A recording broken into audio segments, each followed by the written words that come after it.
Assalamualaikum warahmatullahi wabarakatuh. Perkenalkan, nama saya Jessi Arminta Madela, NIM 2024 10 10 11 13 dari kelas Basis Data B. Di sini saya akan mempresentasikan tugas Basis Data modul 3. Yang pertama yaitu ada studi kasus pertama, yaitu peminjaman lab, dan di sini terdapat beberapa soal yang harus dikerjakan. Kemudian yang pertama ini adalah memberi nama relationship. Di sini ada lab dipimpin oleh kepala lab, kemudian lab memiliki UKM, kemudian lab memiliki barang, dan lab melakukan peminjaman. Kemudian kepala lab melakukan tanggung jawab kepada lab, dan kepala lab dibantu oleh asisten. Kemudian ada UKM yang memiliki anggota UKM, dan UKM melakukan kegiatan. Selanjutnya ada barang, yaitu barang ini milik dari lab, dan barang ini dipinjamkan melalui kegiatan peminjaman.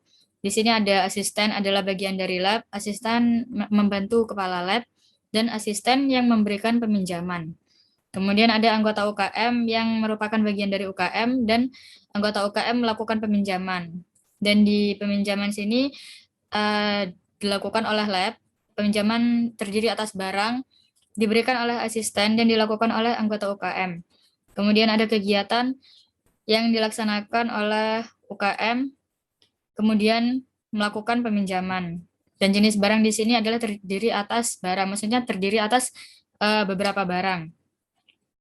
Selanjutnya ada menentukan optionality. Yang pertama yaitu lab dan kepala lab. Di sini lab ini wajib karena setiap lab harus memiliki seorang kepala lab, dan kemudian kepala lab ini juga wajib karena kepala lab ini memimpin sebuah lab.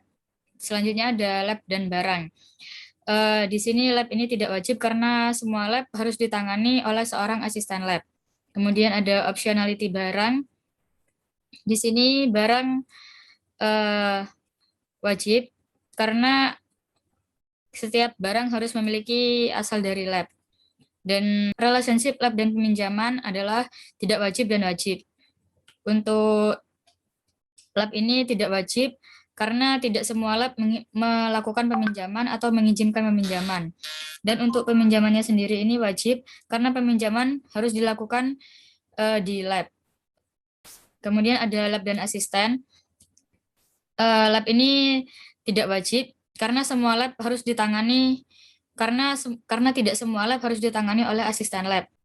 Selanjutnya ada barang dan jenis barang. Di sini barang ini wajib karena setiap barang harus memiliki jenis, dan jenis barang ini tidak wajib karena pada satu jenis barang tidak harus memiliki barang.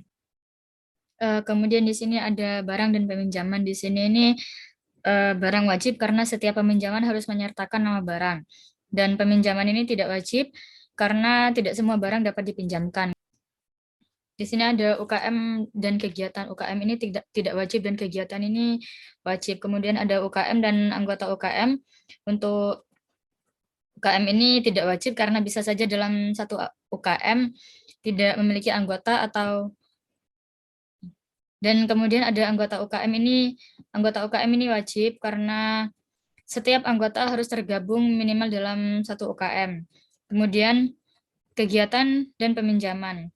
Kegiatan ini tidak wajib karena dalam satu kegiatan bisa saja tidak memerlukan atau tidak ada peminjaman.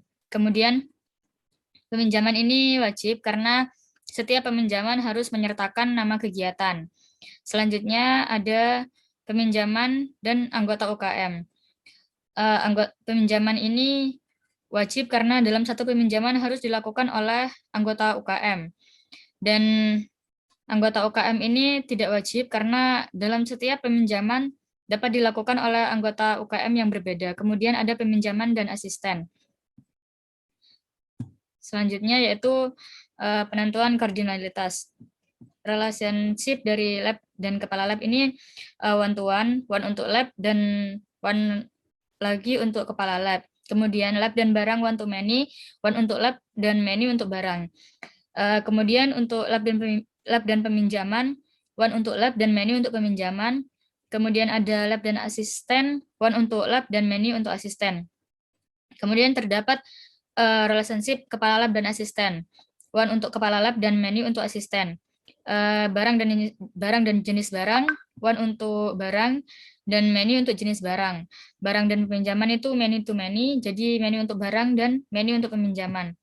Selanjutnya ada UKM dan kegiatan itu one to many, one untuk UKM dan many untuk kegiatan. Kemudian ada UKM dan anggota UKM, yaitu one untuk UKM dan many untuk anggota UKM. Kegiatan dan peminjaman, one untuk kegiatan dan many untuk peminjaman.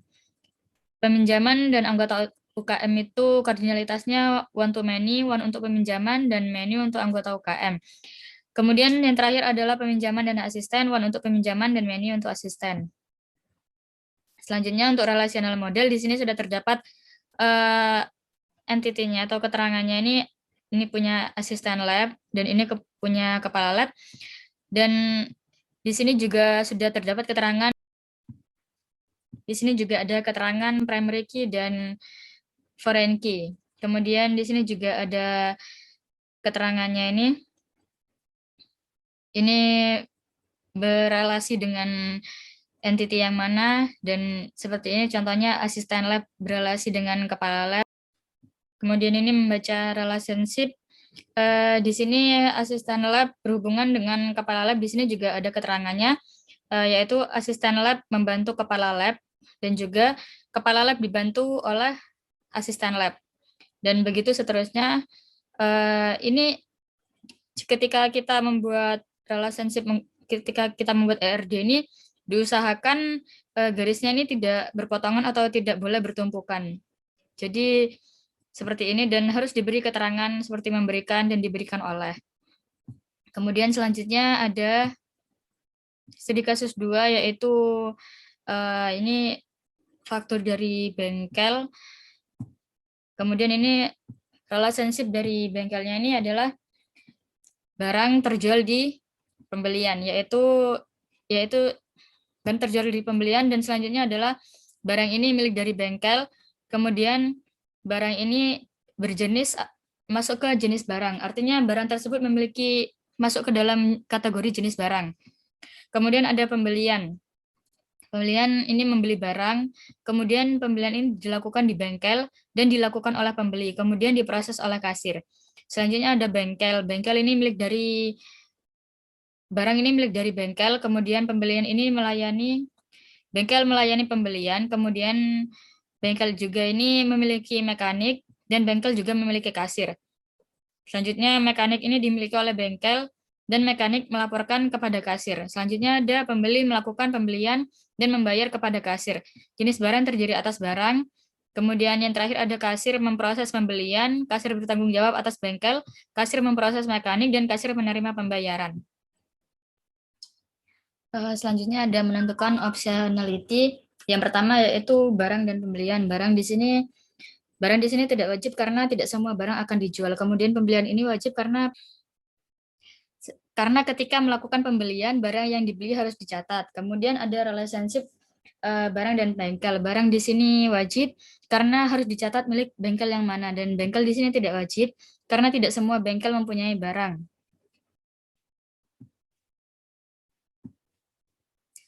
Kemudian di sini ada barang dan jenis barang. Barang di sini ini wajib karena harus menyantumkan jenis barangnya apa, dan jenis barang ini tidak wajib karena tidak perlu mencantumkan barang tersebut barang apa. Selanjutnya ada pembelian dan bengkel. Pembelian di sini wajib karena harus menyantumkan kita ini membeli di bengkel yang mana, dan bengkel ini tidak wajib. Kemudian ada pembelian dan pembeli. Pembelian di sini wajib karena setiap pembelian pasti dilakukan oleh pembeli, dan pembeli ini tidak wajib karena tidak semua pembeli ini melakukan pembelian. Kemudian ada pembelian dan kasir. Pembelian ini wajib karena dia harus membayarnya ke kasir, dan kasir ini tidak wajib. Kemudian ada kardinalitasnya itu barang dan pembelian ini one to many, one untuk barang dan many untuk pembelian. Kemudian ada barang dan bengkel itu one to many, one untuk barang dan many untuk bengkel. Kemudian ada jenis barang, ada barang dan jenis barang, yaitu one to many, one untuk barang dan many untuk jenis barang. Pembelian dan bengkel ini one to many, one untuk pembelian dan many untuk bengkel. Kemudian ada pembelian dan pembeli, one untuk pembelian dan many untuk pembeli. Kemudian ada pembelian dan kasir, one to many, one untuk pembelian, dan many untuk kasir. Selanjutnya ada bengkel dan mekanik, itu many to many, yaitu many untuk bengkel dan many untuk mekanik. Selanjutnya ada bengkel dan mekanik, itu one to many, one untuk bengkel, dan many itu untuk mekanik. Selanjutnya ada bengkel dan kasir, one to many, one untuk bengkel, dan many untuk kasir. Dan mekanik dan kasir one to one untuk mekanik, dan one untuk kasir. Kemudian yang terakhir ada pembeli dan kasir. Itu one to one untuk pembeli dan one itu juga untuk kasir. Selanjutnya ada relasional modelnya. Di sini sama juga seperti tadi, sudah dijelaskan ada primary key dan foreign key. Di sini juga ada keterangan integer, data, kemudian ini ada varchar.